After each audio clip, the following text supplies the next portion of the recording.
So you're using cannabis medically and you're worried about harms. Hopefully I can help alleviate some of those. I'm Lex Pelger. I am sponsored by the Cannabis Health and Research Initiative to talk about cannabinoid science, and they will pay you $100 to talk about your use of our favorite plant. Link in bio. So I know I talk about harms a lot on here and in my newsletter, and yeah, there are a lot of moderate harms that come from cannabis use. It's still my favorite plant. I think it's amazing. I think it's safer than almost everything else out there, but you have to be honest about the harms. But that being said, just because I find the harms fascinating because I'm a professional devil's advocate, doesn't mean that they matter much for most people. Especially if you're using cannabis medically, you're usually not using that much and you're very much aware of how much you're using. And I think that goes a long way. So the harms I talked about, the main one is links to schizophrenia. That often happens more with younger brains. And really, your risk factor there is, do you have close family members with schizophrenia? If you don't, you are generally a stable vessel, this is pretty much not a concern.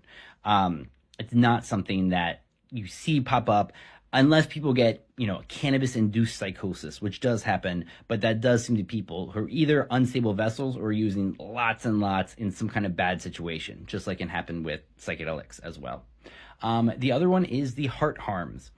And yes, you see these, somewhat anti-cannabis doctors online saying that cannabis probably makes your risk of a cardiovascular event double or increase the risk by like 1.3. It's some kind of increase, but you don't have much of a chance of a heart attack for most people. A double chance is still not a very big chance. So it depends on your number of risk factors. And if you only have maybe one other risk factor of the 5 or 6 that are normally risk factors, cannabis is not going to be that big a deal. I went to my doctor about this and she said, yeah, you have a small family history, but that's your only risk factor. So I'm not too worried about your cannabis use.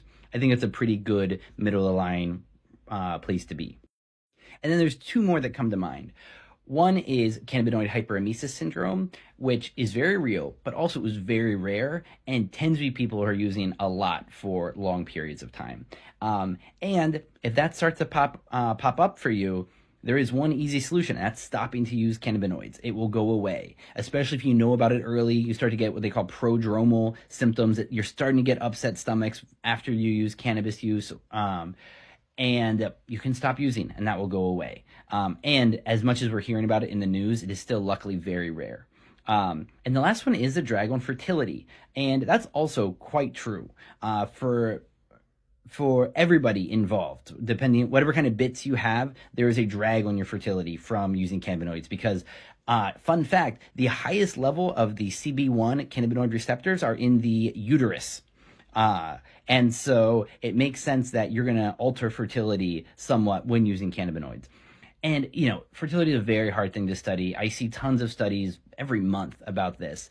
And I think the best you could say is it's a moderate drag. If you are having trouble conceiving, either of you, I would both of you lay off cannabinoids.